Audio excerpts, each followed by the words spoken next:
Space. The final frontier. These are the voyages of the Starship Enterprise.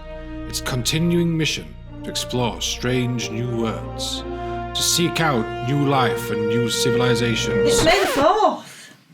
That's Star Wars, not Star Trek.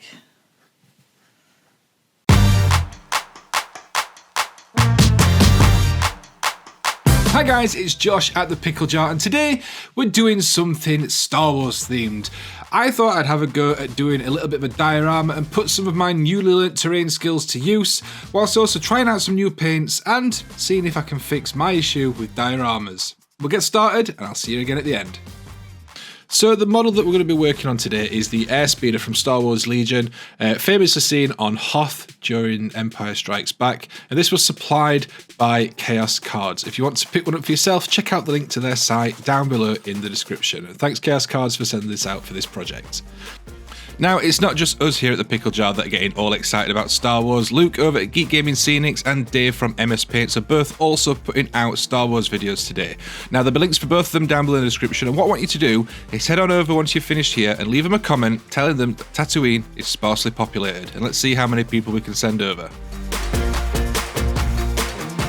So once I'd finished gluing on all the little bits and pieces that I needed to, it was time to prime the model. And for this, I'm going to be using my airbrush. Now, if you've not got an airbrush, there's no problem at all. Just use a rattle can instead. I just prefer the finish that the airbrush gives with this. If you're interested in the airbrush that I am using in today's video, there's a link for it down below in the description, and that also helps support the channel because it is an affiliate link. Big thank you to Peter for always reminding me to wear gloves when I'm airbrushing or using rattle cans. I remembered to put them on this time and kept my hands nice and clean, so thanks for that. Now all I'm doing is using the black Vallejo surface primer to give it an initial coating all over, and then once that's on and dry, gave it a dusting of a grey surface primer over the top just to brighten it back up, because it is going to be a fairly bright grey colour scheme, and I thought it might be better to start from a grey rather than from a black. Now that the model is fully primed and ready to go, it's time to talk about the paints that we're going to be using in today's video. Now these are the Archive X paints, and these were kindly sent out to me by Element Games, and they are designed to be perfect colour matches for the ships in the Star Wars films. Now, I'm not sure how much of an audience that's got, but I think they are originally designed to be used by scale modelers and things like that, but they can also be used for games like Star Wars Legion, Star Wars Armada if you want to repaint your ships, X-Wing, stuff like that. So I thought it'd be a perfect project to use these on. Now, I initially used some of the greys through the airbrush just to give it the initial coat that I wanted to give it, and then adding some shadow, some brighter areas to different panels. Doing this with the airbrush was super easy. You can do exactly the same thing just by dry brushing and stippling. I was just using the airbrush just because it's a little bit quicker and because I'd already got it set up from priming. And I was initially really impressed with the greys. They came out really nice, they were really consistent, nice and thin for the airbrush, and I was really happy with how these came out. Then I moved on to painting with the brush, and this is where I was a little bit disappointed at first. Now, I shook all these paints up by hand.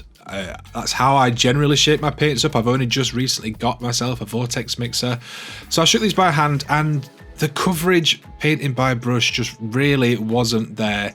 I was painting this red on. I had to put like 3 or 4 coats on, and it still looked patchy. Now, at this point, I was a little bit disappointed with the paints until I realised that they just weren't mixed properly.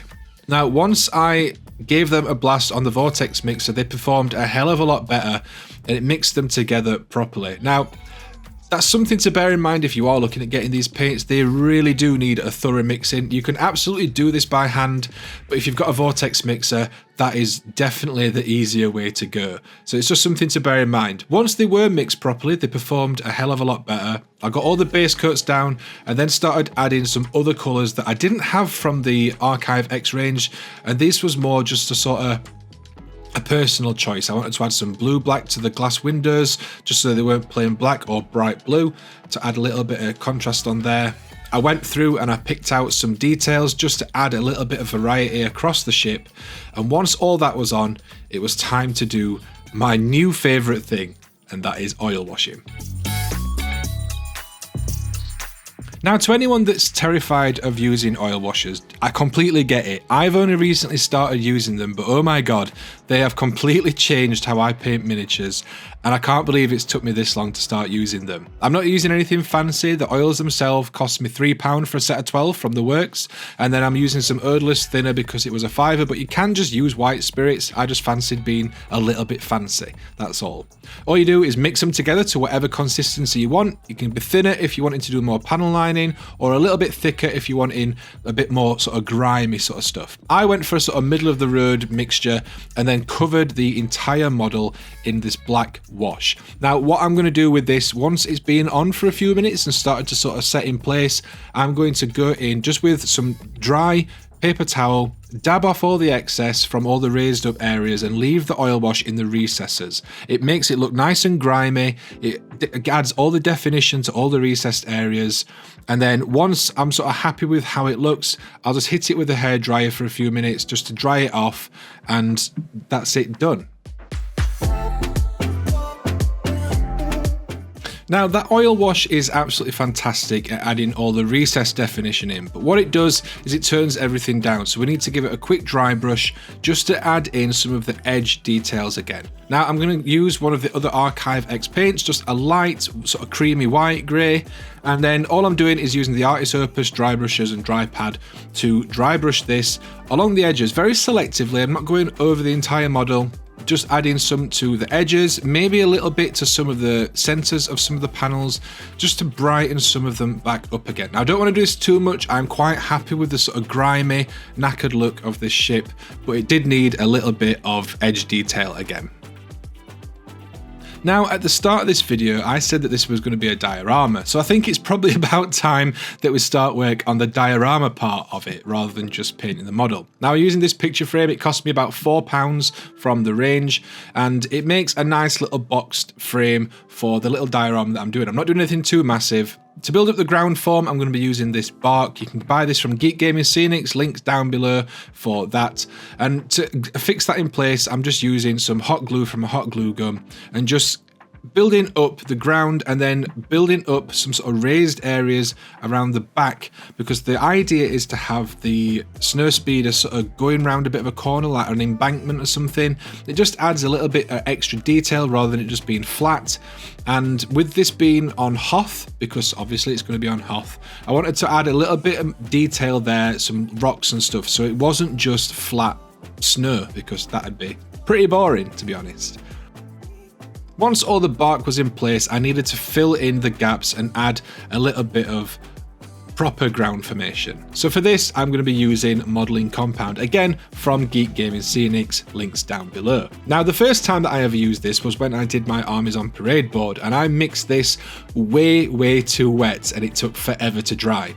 Now, I think that I may have mixed this the other way around this time and mixed it a little bit too dry, because it was sticking to my fingers. I was struggling a little bit to work with this, but in the end, it looked fine. It covered over, I filled in all the gaps. I added some like formations going up the rock, so it didn't just look like pieces of bark stacked on top of each other.